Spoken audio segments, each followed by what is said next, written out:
Hi, let's talk about Lambda today. What is Lambda? Why AWS Lambda? Okay, we have compute services in AWS. One of them is Amazon EC2. What is Amazon EC2? EC2 is a virtual server in the cloud, but it's limited by RAM and CPU. It's continuously running, and scaling means intervention to add or remove servers. Now, Lambda, it's a virtual function. It's a serverless compute service. It lets you run the code without provisioning or managing servers. You pay only for the compute time you consume. There's no charge when your code is not running. With Lambda, you can run code for virtually any type of application or backend service, all with zero administration. It has some disadvantages. For example, it has only an execution of 15 minutes, is limited by time. But it's run on demand and scaling is automated. Just upload your code and Lambda takes care of everything required to run and scale your code with high availability. You can set up your code to automatically trigger from other AWS services or call it directly from any web or mobile application. So this is awesome. Now, the benefits of AWS Lambda. Easy pricing, you pay per request or compute time. Free tier, you can have a free tier account in AWS for 12 months, and it includes 1 million AWS Lambda requests and 400,000 gigabytes of compute time. Lambda is integrated with the whole AWS stack. It's integrated with many programming languages. Easy monitoring through AWS CloudWatch. You can see this monitoring both in CloudWatch and the Lambda console. It's easy to get more resources per functions, up to 3 gigabytes of RAM, and increasing the RAM also means increasing the CPU and network, which is awesome too. Now, Lambda integrates with many services, but here we see the main ones. It integrates with API Gateway, which is a serverless service, Kinesis, DynamoDB, the database, AWS S3, simple storage service, object level storage, AWS IoT, Internet of Services, CloudWatch events, CloudWatch logs, AWS SNS, simple notification service, AWS Cognito for authentication, and AWS SQS, which is a simple queue service. Now, here we have an example of a services thumbnail creation. We have an AWS S3 bucket that has an event that triggers a Lambda function. The Lambda function creates a thumbnail, then it pushes the thumbnail to an S3 bucket, and then it pushes the metadata to DynamoDB. Now, DynamoDB, what's stored in DynamoDB?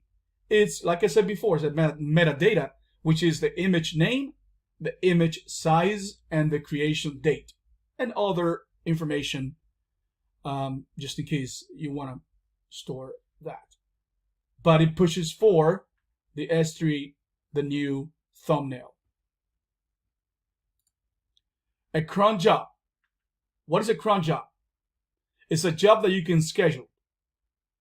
CloudWatch has something called rules.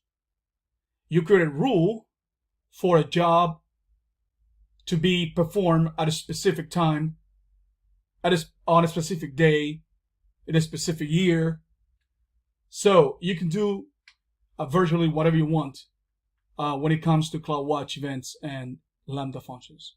So in this example, we trigger a Lambda function every hour to perform a specific task, or you can trigger a Lambda function every Tuesday at 8 a.m. and that would for sure happen with this Lambda function. That's one of the advantages of using CloudWatch events to specifically trigger tasks performed by a Lambda function. Now, as of pricing, today, March 2020, US East 1 region, this is the information that we have in the AWS documentation. You can find this documentation about pricing in this link that I'm providing in this slide. Now, you pay per calls. The first 1 million requests are free. Now, after that, for every 1 million requests, you pay 20 cents, which is very cheap. That's awesome. Now, you pay per duration as well, and it goes in increments of 100 milliseconds. 400,000 gigabyte seconds of compute time per month is free, which equals to 400,000 seconds if the function is 1 gigabyte RAM, or 3.2 milliseconds if the function is 128 megabytes RAM. After that is $1 for 600,000 gigabytes seconds. As you can see, running AWS Lambda function is usually very cheap, therefore is so popular because everybody wants to save money. Now, the Lambda configuration. The timeout default time is 3 seconds, but it could go up to 15 minutes. You can set up environment variables in the Lambda console. You can allocate memory, which goes from 128 megabytes to 3 gigabytes. It has the ability to deploy within a VPC plus assign security groups. And very important, there has to be an attached IAM execution role to the Lambda function for the Lambda function to work with other services. Now, we have AWS Lambda logging, monitoring, and tracing. We have two services, CloudWatch and X-Ray.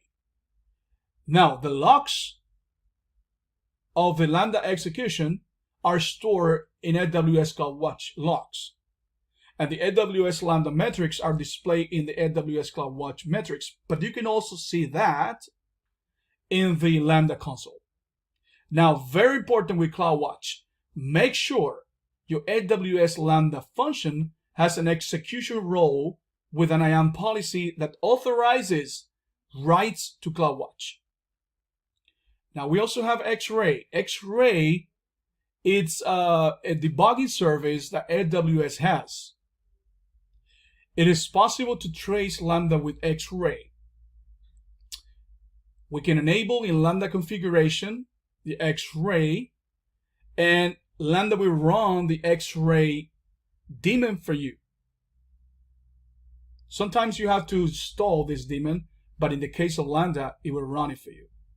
We use the AWS SDK encode, and we have to ensure that the Lambda function has the correct IAM execution role. That's very, very important.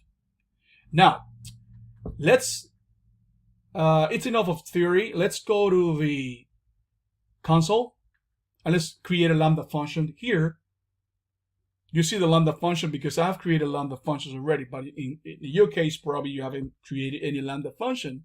So what you have to go is come here to services and type Lambda. Then it says here Lambda, run code without thinking about servers. Very good. So click here, and we have here the AWS Lambda function console. Functions here. So we can create a function, and we're gonna call it my first function. Good. So AWS Lambda supports several languages: .NET Core, Go, Java, Node.js, Python. But in this case, we're gonna use Ruby. In this case, we're gonna use Python 3.7. So choose or create an execution role. Like we said before, we need an execution role. So here we're gonna let Lambda create an execution role for us. But we're going to run into an issue later on because this is basic and we need an attached policy to be able to access the EC2. So we create a function, and let's wait for the function to be created.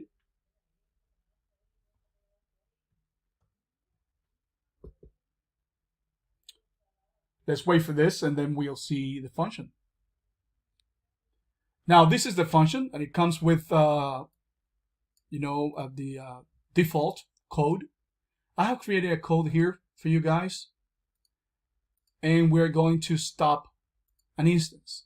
Okay, so I'm gonna paste it here. I'm gonna just format it because you know that probably you don't know, but Python is it's very finicky when it comes to indentation and formatting. So now here we're going to stop an instance, but we need the instance ID because we have to tell Lambda which instance we're going to stop.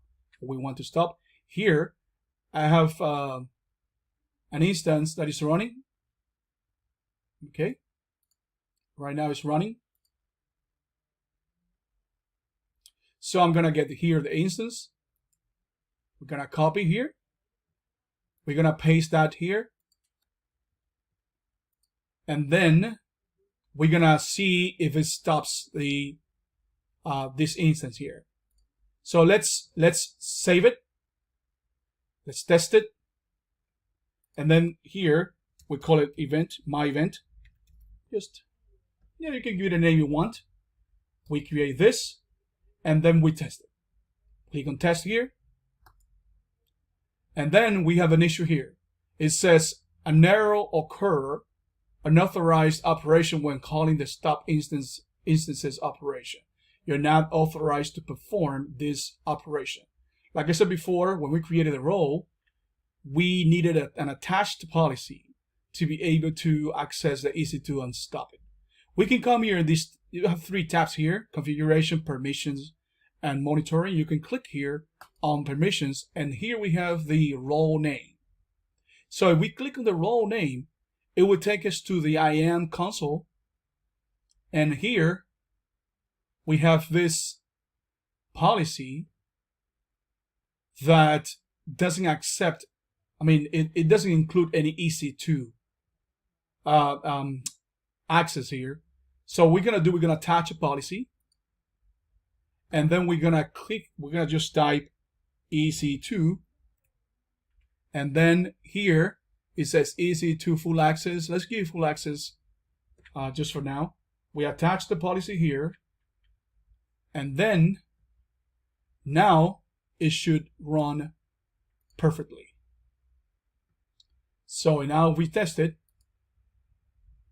It says executed, succeeded. Run no here. We didn't print anything. And it says stopped EC2 instance with this instance ID. Let's go to the console now, EC2 console, and let's refresh this. And it says that it successfully stopped the EC2 instance. So we can automate this using the CloudWatch events. In this case, I did it manually. I just click on test and it stopped the instance. But you can go ahead and create a CloudWatch rule, and then events rule, and then schedule this, for example, for every Monday at 8 a.m. you start the instance, and then at 5 p.m. on Friday you stop the instance. You can do whatever you want. You can start whatever you want. Okay, so that was some demonstration of AWS Lambda, and I hope you liked it. And it's time for you to practice, and I wish you good luck.